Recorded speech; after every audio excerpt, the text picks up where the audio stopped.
ಯಾಕೆ ಹೇಳಿದಾಗ ಮಾಡ್ತಾರಂತೀವಿ SIT ನಿರ್ಮಾಣ ಮಾಡ್ತಾರಂತ ನಮ್ಮ ಈ ಸಿದ್ದರಾಮಯ್ಯರು ಹೇಳ್ತಾ ಇದ್ದಾರೆ. ಅಲ್ಲರಿ ಸಿದ್ದರಾಮಯ್ಯರವರ ಇಲಾಖೆ ಯಾಕೆ ಹೇಳ್ಬೇಕು ನಿಮ್ಗೆ ಡಿಸಿಷನ್ ತೊಗೊಳ್ಳೋ ಹಕ್ಕಿಲ್ವ, ಯಾಕೆ ಮಾಡ್ತಾಯಿಲ್ಲ ಅನ್ನೋದು ಎಲ್ಲರ ಒಂದು ಗೊಂದಲದ ಪ್ರಶ್ನೆ ಇರ್ಬೋದು. ಇದರಿಂದ ಭಾಳ ಪವರ್ಫುಲ್ ಇರ್ಬೋದು, ಏನೋ ಇರ್ಬೋದು.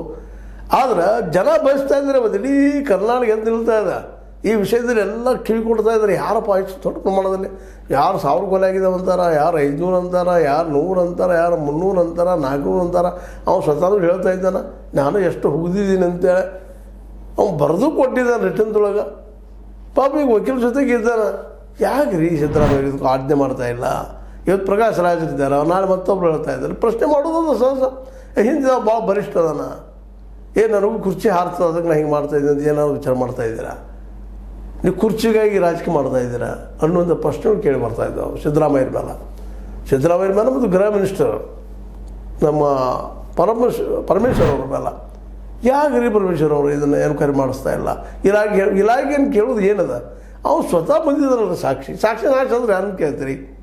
ಅವ್ನು ಓಡಿ ಹೋಗ್ತಾನೆ ಅಂತ ಹೇಳ್ತಾ ಇದ್ದೀರಿ, ಏನೋ ಕಾರಣ? ಹೆಂಗೆ ಓಡಿ ಹೋಗ್ತಾನೆ ಅವನು? ಒಂದು ಸಣ್ಣ ಮಕ್ಕಳು ಹೇಳಿದಾಗ ಹೇಳ್ತಾ ಇದ್ದಾರೆ ಇದೆಲ್ಲ. ಇದರಿಂದಾಗೆ ಸರ್ಕಾರದ ಇಮೇಜ್ ಕಾಡ್ತಾ ಇದೆ.